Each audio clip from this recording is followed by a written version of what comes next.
They set a form for a small, sharp pamphlet, a brief register of losses, being the names of persons made poor twice. A list of names, each with a tiny flower. Read straight, it's a litany. Read sideways, the pattern spells HOBB for anyone taught by margins. A wink in print, a second language for those who can't afford the first. They pull proofs. The widow holds one to the light, runs a finger along a name. I knew this woman, she says softly. She can neither read nor sign. She'll be her own reference now. Tobias keeps Hobb in a chair, not with cruelty, but with cord and courtesy. The ground shifted, he tells him. Your business model has a wooden roof. I'm moving to brick. You've no idea, Hobb says, heat in his voice, how many men prefer wood, so long as it is polished. Then we'll sell brick that looks like wood, Tobias says. The trick, as you know, is the surface. By morning, sheets are dry enough to take ink. Tobias's hands blacken like a priest's on Ash Wednesday. Eliza sets type, locks the chase, and pulls the first run. The ink bleeds a little, true to its ingredients. They fold quires, stitch spines, stack pamphlets, and then they carry them under canvas to Moorfields, where London sleeps in new order, rich beside poor, not by coin, but by whoever found a dry patch first.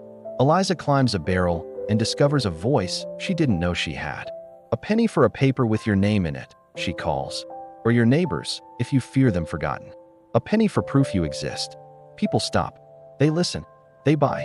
They read. They pass each other into print. Hobb, turned over to gentlemen who prefer their stains indoors, feels something uglier than danger, irrelevance. The fire will die. Stone will replace timber. Lanes will widen. Committees will write laws about brick and beam.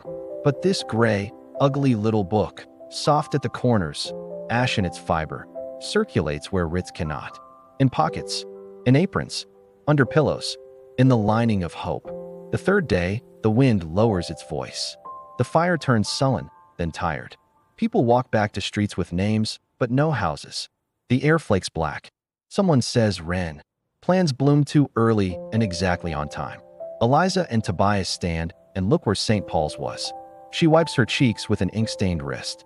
If you look at ash under a lens, she says, you can still read a leaf's veins. I didn't know that, Tobias says. He can be made new, she adds. My father. He'll be out. Tobias nods, accepting the promise as a task. He will find the signature that opens the compter door and press his new name against it until it moves. Days later, her father steps into the widow's bindery with a cough and a caution, and the look of a man who has learned paper is never just paper. He hums with the widow, helps collate, and tells jokes he once hid in margins. Princess Truth and her drab nurse Rumor walked into a tavern. The endings change. Tobias laughs, surprised. He takes that as a measure of healing.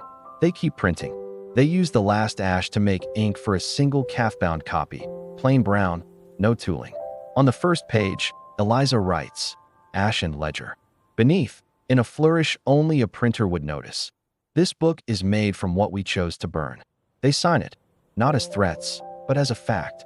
Eliza Dacre, Tobias Venn, and where Hobb's name might enjoy its flourish, 3 tiny printers' flowers say, in the quiet language of ornaments, reserved for anyone who thinks law is something you buy like sugar. At dusk, in Moorfields, Eliza reads from the ash-bound book, not like a preacher, but like a printer who knows what words weigh. She reads names and small mercies. A baker who hid a neighbor's child in his oven. A waterman who charged no fare for beds. A woman ladling broth until her arm shook. The crowd breathes. The pages smell faintly of glue and something burned long ago. Not holy, honest. Tobias stands aside, unseen except as 2 ink-stained hands passing out pages. His ledger burned. He did not.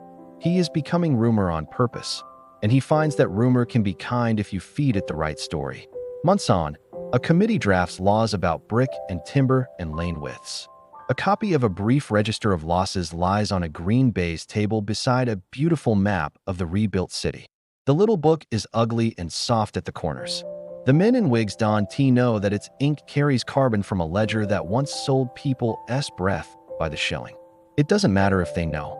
That's the joke and the justice. One cold morning, Eliza hands Tobias the calf-bound ash and ledger. Keep it, she says. It's the only ledger we'll have between us. He He turns it in his hands like a gift, not a trick. When someone asks what I do, he says, I'll show them this and say, I quit. And then I start it again. London redraws itself with clean lines. The cathedral's bones cradle new ambition. The river keeps the sky in its pocket and doesn't care. If you lay a sheet of paper over the scarred streets like parchment over a rubbing, you can trace how the fire shaped the city and how people chose what to save. A man once told Eliza, burning isn't beautiful. He was right in the small way, wrong in the big one. The burning smelled like glue and hair and loss. But pulp, mold, water, press, turning what hurt into something that helps. That is beautiful. Fire took. They chose what to save. A book died. A city didn't. A man afraid of becoming rumor became one by choice. When the last ash paper pamphlet is gone, read, shared, used to wrap a child as keepsake, Eliza pins a single flake of ash in a cheap frame above her work table. People ask what it is. A page from a book that no longer exists, she says, and smiles, and goes back to work. If you came into the bindery with cinders still in the gutters and copper in your pocket and asked what the fire meant, Eliza would sell you a small, ugly gray booklet for a penny. If you wanted to know what it felt like, Tobias would point you to the window and say, listen, outside, the city breathes, then builds. And under the hammer and chant and oaths and sales pitches, something quiet persists, the scratch of pens. Ash becoming ledger, ledger becoming ash, until what endures is not one man's list, but the chorus people make when they say each other's names on purpose. This has been the Forbidden Archives. If you have found this journey into forgotten story compelling, there are countless more mysteries waiting to be unearthed. Subscribe and return, because this archive is endless, and the deeper we go, the more secrets we uncover. Until then, keep searching.